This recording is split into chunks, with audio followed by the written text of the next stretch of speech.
Guys আমার মার তো 5 স্টার হইলে উঠতে দেবো আমি মাস্টার। এখানে 1 star 2 star 3 star 4 star last star নেওয়ার জন্য হকার লেভেলে হক শট মাইরা ডাউন করে সাথে সাথে কনফার্ম।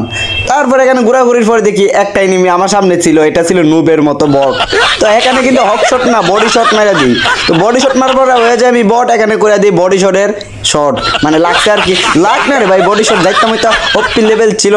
তো এখানে আরেকটা শট মাইরা দিই কিন্তু বডি শট, কিন্তু হক শট লাগতেছে না কোনোভাবেই। এখানে আশা করি ঘোরাঘুরি পরে দেখি এক চান্দু আমার সামনে ছিল, হক শট মারার জন্য কিন্তু বডি শটে ওকে ক্লিয়ার করে দিই, কারণ আমার লাগবে 1 স্টার। এখানে 3 ভার্সেস 1 হয়ে যায় রাউন্ড। এখন আমরা আইসা বললাম, আসার পর দেখি আই হাই আয় মারিস না বাতিদা দাঁড়া, হকে কিন্তু হক শট না বডি শটে গেলে মারতাছি, আমি বুঝতেছি না কোনো কিছু। এমবি5 ম্যাচ যাতা দিয়ে পারলাম না কোনো কিছু। এখানে কিন্তু আমি নক মানে ডাউন হওয়ার পর আমার টিমমেট 1 নাম্বার ছিল র্যান্ডম প্লেয়ার, ও কিন্তু অফ লেভেলে হক শট মারে কিন্তু আমাদেরকে ম্যাচটা বুইয়া আইনা দিয়ে দিই। এখানে আমি গেছিলাম ফার্স্ট মানে 1 নাম্বার কিলের দিক দিয়ে।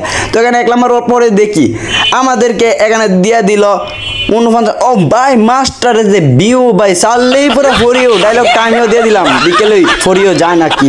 তো এখানে কিন্তু মাস্টারের ভিউটা অস্থির ছিল। এখানে কিন্তু মাস্টার আরেকটা ভিউ দেখাবে, মানে লোবুটা দেখাইব। তো এখানে কিন্তু দেখাইতেছে মাস্টার কত আশা পয়সা দেখ।